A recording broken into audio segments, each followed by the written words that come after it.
তাতারি বলে এক সম্প্রদায় ছিল, তাতারি বলে এক কওম ছিল, তাতারি বলে এক গোত্র ছিল।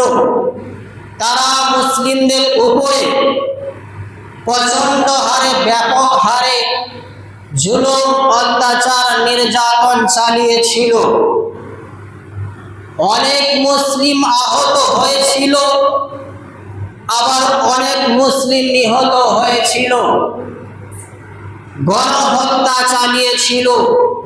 আর এই হত্যাকাণ্ডের মূল উদ্দেশ্য ছিল, তাদের টার্গেট ছিল দেশ দখল করা, যে আমরা কিভাবে দেশকে দখল করব, কিভাবে আমরা দেশকে হাতের মুঠোয় আনতে পারব। এটাই ছিল তাদের মূল উদ্দেশ্য, টার্গেট। এই জন্য তারা গণহত্যা চালিয়েছিল, মুসলিমদের উপরে জুলুম, অত্যাচার, নির্যাতন ব্যাপক হারে চালিয়েছিল। সেই সময়ে, সেই যুগে কিছু আল্লাহওয়ালা, দিনদার, পরেশগার মানুষ ছিলেন। তিনারা দেখলেন যে তাতারিদের এই অত্যাচার, মুসলিমদের উপরে যে অত্যাচার চালাচ্ছে, এই অত্যাচার, এই গণহত্যা কিভাবে বন্ধ করা যায়। অনেক চিন্তা ভাবনা করার পর তিনারা কি করলেন, তাতারিদের মাঝে দ্বীন ইসলামের দাওয়াত দিতে শুরু করে দিলেন। দাওয়াত দিতে দিতে এক পর্যায়ে দেখা গেল সমস্ত তাতারি একে একে কলমা পড়ে মুসলিম হয়ে গেলেন, ইসলাম ধর্মকে কবুল করল। এরপর ইসলামী হুকুমত কায়েম হয়ে গেল, শুরু হয়ে গেল। তাহলে যে সম্প্রদায়, যে কওমরা এক সময় গোটা পৃথিবীতে, গোটা বিশ্বে এক ভয়ানক পরিস্থিতি তৈরি করেছিল, কঠিন পরিস্থিতি তৈরি করেছিল, তারা সবাই এক এক করে কলমা পড়ে মুসলিম হয়ে গেছিল, ইসলাম ধর্মকে কবুল করেছিল, নবীর আনিত ধর্মকে কবুল করেছিল। ঠিক তেমনি ভাবে আজকে যারা গোটা পৃথিবীতে, গোটা বিশ্বে অশান্তি সৃষ্টি করছে, এক ভয়ানক পরিস্থিতি তৈরি করছে, আজকে যারা বলছে এই মসজিদকে ব্যান করতে হবে, যারা বলছে কোরআনকে ব্যান করতে হবে, এই নামাজকে ব্যান করে দেওয়া দরকার, এই আজানকে বন্ধ করে দেওয়া দরকার, এই সিয়ামকে বন্ধ করে দেওয়া দরকার, এই সমস্ত যারা চক্রান্ত চালাচ্ছে, আশা করা যায় যে আল্লাহ সুবহানাহু ওয়া তাআলা এমন একটা সময় আসবে যে আল্লাহ সুবহানাহু ওয়া তাআলা তাদের মধ্য হতে একজনকে কলমা পড়িয়ে মুসলিম বানিয়ে নেবেন, এবং তার দ্বারাতে এই ইসলামের ঝান্ডা, পতাকা উত্তোলন হবে, আকাশে উড়বে ইনশাআল্লাহ। কেন? কারণ হচ্ছে আল্লাহ সুবহানাহু ওয়া তাআলা সমস্ত জিনিসের উপরে ক্ষমতাবান, তিনি সব কিছুকে সৃজন করেছেন, সৃষ্টি করেছেন। আলা খালকুল্লাহ, মহান আল্লাহ বলেন, হে পৃথিবীর মানুষ, তোমরা জেনে রেখে দাও, শুনে রেখে দাও, আমি আল্লাহ একজন ইহুদিকে সৃষ্টি করেছি, আমি আল্লাহ একজন খ্রিস্টানকে সৃষ্টি করেছি, আমি আল্লাহ একজন বদমাইশকে সৃষ্টি করেছি, আমি আল্লাহ একজন জালেমকে সৃষ্টি করেছি, আমি আল্লাহ একজন মুশরিককে সৃষ্টি করেছি, আমি আল্লাহ একজন মুসলিমকেও সৃষ্টি করেছি। আমি আল্লাহ যাকে ইচ্ছা রাজত্ব দিই, ক্ষমতা দিই, যার কাছ থেকে ইচ্ছা আমি রাজত্ব কেড়ে নিই। কুলিল্লাহুম্মা মালিকাল মুলকি তুতিল মুলকা মান তাশাউ ওয়া তানজিউল মুলকা মিম্মান তাশাউ ওয়া তুইজ্জু মান তাশা ওয়া তুযিল্লু মান তাশা বিয়াদিকাল খায়রু ইন্নাকা আলা কুল্লি শাইইন কাদির। আল্লাহ কুলিল্লাহুম্মা, আই পারওয়ারদিগার, আপনি সমস্ত রাজাদের রাজা, আপনি সমস্ত রাজাদের রাজা, আপনি সমস্ত রাজত্বের রাজা। তুতিল মুলকা মান তাশাউ, আপনি যাকে ইচ্ছা ক্ষমতা দান করেন, আপনি যাকে ইচ্ছা রাজত্ব দান করেন, আপনি যাকে ইচ্ছা গদি দান করেন। ওয়া তানজিউল মুলকা মিম্মান তাশা, যার কাছ থেকে ইচ্ছা রাজত্ব ক্ষমতা সিট আপনি কেড়ে নেন। ওয়া তুইজ্জু মান তাশা ওয়া তুযিল্লু মান তাশা, আর আপনি যাকে ইচ্ছা সম্মানিত করেন, সম্মানের চেয়ারে বসান, সম্মানের ছাতা দান করেন। আর যাকে ইচ্ছা আপনি অসম্মানিত করেন, লাঞ্ছিত করেন, পদদলিত করেন। বিয়াদিকাল খায়রু ইন্নাকা আলা কুল্লি শাইইন কাদির, আর সমস্ত কল্যাণের চাবিকাঠি একমাত্র তোমারই হাতে। ইন্নাকা আলা কুল্লি শাইইন কাদির, এবং সমস্ত জিনিসের উপরে আপনি ক্ষমতাবান। তাহলে শত্রুদের যতই ক্ষমতা থাক না কেন, যতই বল থাক না কেন, যতই জনবল থাক না কেন, যতই ধনবল থাক না কেন, যতই অস্ত্র থাক না কেন, এই নিয়ে ঘাবড়াবেন না। কেন? কারণ হচ্ছে সমস্ত কল্যাণের চাবিকাঠি একমাত্র আল্লাহ সুবহানাহু ওয়া তাআলার হাতে। তিনি যাকে ইচ্ছা রাজত্ব ক্ষমতা সম্মান দান করেন, আর যার কাছ থেকে ইচ্ছা তিনি ক্ষমতা কেড়ে নেন। আজকে আমার কাছে, কালকে আপনার কাছে, আজকে আপনার কাছে টাকা পয়সা আছে, ধন দৌলত আছে, আপনার হাতে পুলিশ প্রশাসন আছে, আপনার কাছে ক্ষমতা আছে, আপনার অস্ত্র আছে, আজকে আছে, কাল দিনে থাকবে, তার কোনো গ্যারান্টি নিশ্চয়তা নেই। আজকে আমার সুদিন, কালকে আপনার দুর্দিন হবে, কালকে আপনার সুদিন হবে, আজকে আমার দুর্দিন হবে। এইভাবে আল্লাহ সুবহানাহু ওয়া তাআলা সময়কে চেঞ্জ করেন, অদল বদল করেন। এই জন্য আল্লাহ বলছেন, লা তাহজান, তোমরা টেনশন করবে না, ভয় করবে না, আমি আছি, আমি আল্লাহ আছি। শুধু তোমরা আমার পথে থাকো, আমার কাজ করো, বাদ বাকিটা আমি দেখে নেব। কিন্তু আমাদেরকে কি করতে হবে? আল্লাহর কাজ করতে হবে, আল্লাহর গোলামি করতে হবে। তাহলে অবশ্যই অবশ্যই মহান আল্লাহ আমাদেরকে সাহায্য সহযোগিতা করবেন। হাদিস শুনুন। وعن أنس بن مالك قال قال رسول الله صلى الله عليه وسلم, আনাস বিন মালিক হতে বর্ণিত, তিনি বলেন নবী সাল্লাল্লাহু আলাইহি ওয়াসাল্লাম বলেছেন, ইয়াতি আলান নাসি জামানুন আস-সাবিরু ফীহিম আলা দীনিহি কাল কাবিদু আলাল জামরি। নবী বলেছেন, মানুষের নিকটে, মানুষের উপরে এমন একটা সময় আসবে, এমন একটা যুগ আসবে, এমন একটা জামানা আসবে, এমন একটা সুযোগ আসবে, এমন একটা টাইম আসবে যে মুসলিমরা নিজের ঈমানটাকে বাঁচিয়ে রাখতে পারবে না, বাঁচিয়ে রাখা কঠিন হয়ে যাবে, দ্বীন ইসলামের উপরে দাঁড়িয়ে থাকা কঠিন হয়ে যাবে। যেমন জ্বলন্ত আগুনকে হাতের মুঠোয় রাখা কঠিন, ঠিক তেমনি ভাবে এমন একটা সময় আসবে যে ঈমানের উপরে দাঁড়িয়ে থাকা কঠিন হয়ে যাবে, কঠিন হয়ে পড়বে। ঠিক তেমনি ভাবে আজ বর্তমান সময়ে ঈমানটাকে টিকিয়ে রাখা কঠিন হয়ে পড়েছে। কোথাও কোনো জায়গাতে মুসলিমকে ধরে তাকে জবরদস্তি করে তার উপর জুলুম অত্যাচার চালিয়ে তাকে জয় শ্রীরাম বলনা করা হচ্ছে।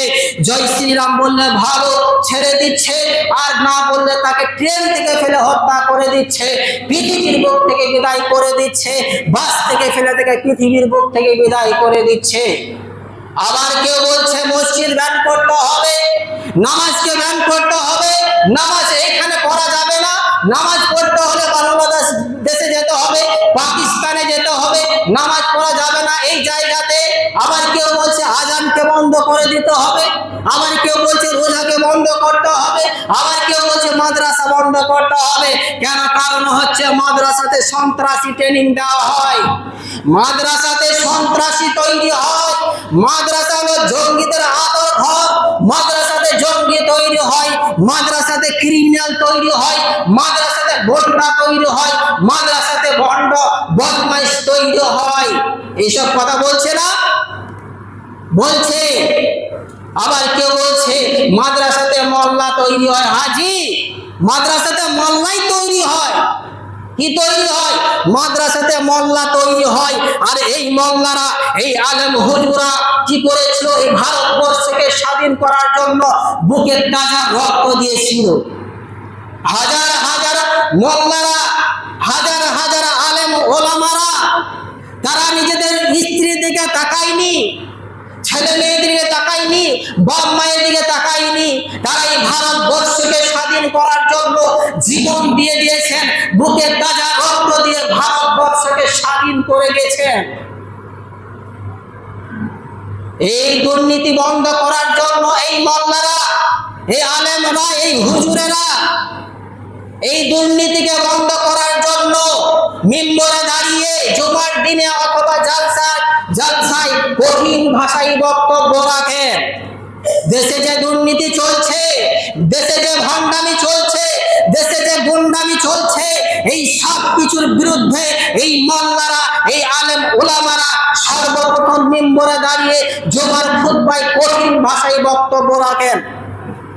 গ্রামে শহরে এলাকাতে দেশে যখন ব্যাপক হারে অন্যায় ছড়িয়ে যায়, জুলুম, অত্যাচার, নির্যাতন, ধর্ষণ, চুরি, ডাকাতি, যত রকমের অবৈধ কাজ রয়েছে, খারাপ কাজ রয়েছে, যখন এইগুলো ব্যাপক হারে বিস্তার লাভ করে, তখন এই মোল্লারা, এই হুজুরেরা এই মিম্বরে দাঁড়িয়ে জনগণকে সাবধান করেন, জনগণকে ভালো কথা বলেন।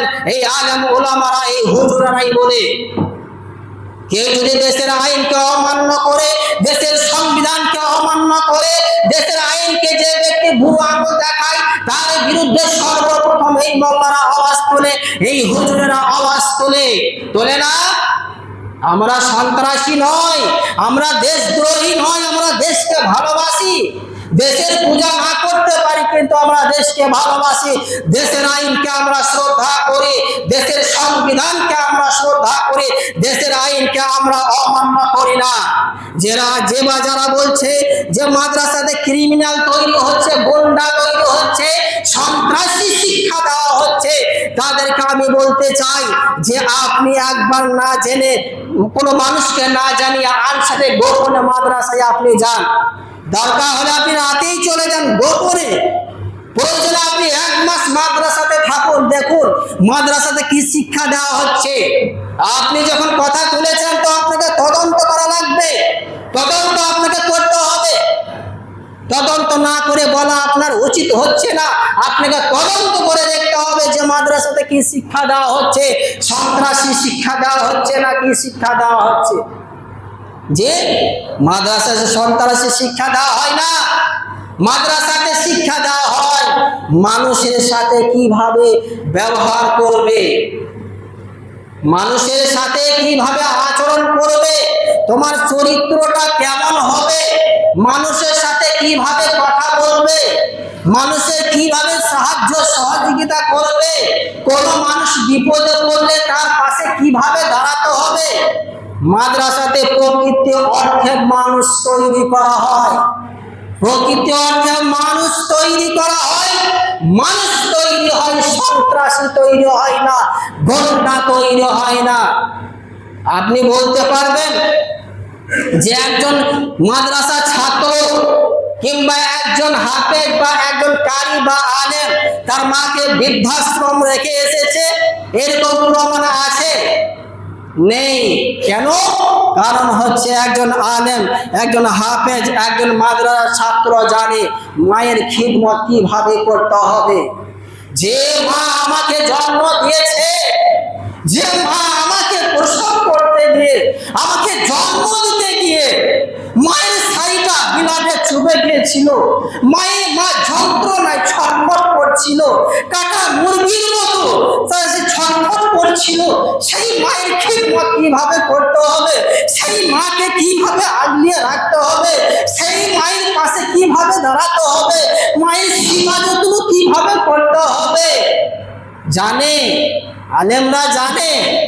একজন আলেম, একজন হাফেজ বা একজন মাদ্রাসার ছাত্র, সে সে নিজে না খেতে পেলেও নিজের মাকে ওই বৃদ্ধাশ্রম রেখে আসে না, নিজের মাকে ওই রেল স্টেশনে ছেড়ে আসে না, নিজের মাকে ওই বাস স্টেশনে ছেড়ে আসে না, নিজের মাকে ওই বাজারে ছেড়ে আসে না। আসে? প্রমাণ আছে নেই, কিন্তু এইরকম প্রমাণ ভরি ভরি আছে যে মাসে হাজার হাজার টাকা ইনকাম করে কোটি টাকার মালিক তার মাকে বৃদ্ধাশ্রম রেখে এসেছে। বৃদ্ধাশ্রমে কার মা থাকে? একজন আলেমার মাকে আপনি বৃদ্ধাশ্রমে পাবেন না, একজন মাদ্রাসার ছাত্র মাকে ওই বৃদ্ধাশ্রমে পাবেন না। পাবেন কাকে? যে মাসে লক্ষ লক্ষ টাকা ইনকাম করে তার মাকে ওই বৃদ্ধাশ্রমে আপনি পেয়ে যাবেন। তাহলে সন্ত্রাসী কে? কে ক্রিমিনাল? আমি না আপনি? একটু চিন্তা ভাবনা করে কথা বলতে হবে। মুখে যা এলো তাই বলে দিলাম বললে হবে না। একজন আলেম বা একজন হাফেজ বা একজন মাদ্রাসার শিক্ষক ছাত্র চোর হয় না, ডাকাত হয় না, ছিনতাইকারী হয় না, ধর্ষক হয় না, মদ মাতালি হয় না, সুদখোর ঘুষখোর হয় না, কাতিল হয় না, গুন্ডা হয় না, ক্রিমিনাল হয় না। এরাই কি করে জনগণকে নিজেদের মধ্যে কিভাবে শান্তি সম্প্রীতি বজায় থাকবে সেই কথাই বলে, নিজেদের মধ্যে শান্তি সম্প্রীতি বজায় রাখার জন্য জনগণকে উৎসাহিত করে। দ্বীন ইসলাম আমাদেরকে এই শিক্ষা দেয়নি, আমাদের নবী আমাদেরকে এই শিক্ষা দেয়নি। আমাদের নবী আমাদেরকে, ইসলাম আমাদেরকে এই শিক্ষা দিয়েছেন যে তোমরা মানুষের সাথে ভালো ব্যবহার করবে, মানুষের সাথে সৎ ব্যবহার করবে, চাই সে হিন্দু হোক, চাই সে খ্রিস্টান হোক, চাই সে ইহুদি হোক, চাই সে নাসারা হোক, চাই সে মুসলিম হোক, চাই সে অমুসলিম হোক, চাই সে মুসলিম হোক, যেই হোক না কেন তার সাথে তোমরা ভালো আচরণ করবে, ভালো ব্যবহার করবে, ভালো ব্যবহার করবে। এই কথা আমরাই বলি। অতএব শুনুন, छुपा हुआ शेर को जागो मत, अगर जग जाए तो तुम्हारा खतरा है। আমরা হলাম সেই জাতি, আমরা হলাম সেই জাতি যে ফেরাউনের সাথে লড়াই করে, যুদ্ধ করে, জিহাদ করে এই দ্বীন ইসলামের পতাকাকে উঁচু করে রেখেছি। আমরা হলাম সেই জাতি যে নমরুদের সাথে যুদ্ধ করে এই দ্বীন ইসলামের ঝান্ডাকে পতাকাকে উঁচু করে রেখেছি। আমরা হলাম সেই জাতি যে নমরুদের সাথে লড়াই করে এই দ্বীন ইসলামকে এই জমিনে কায়েম রেখেছি।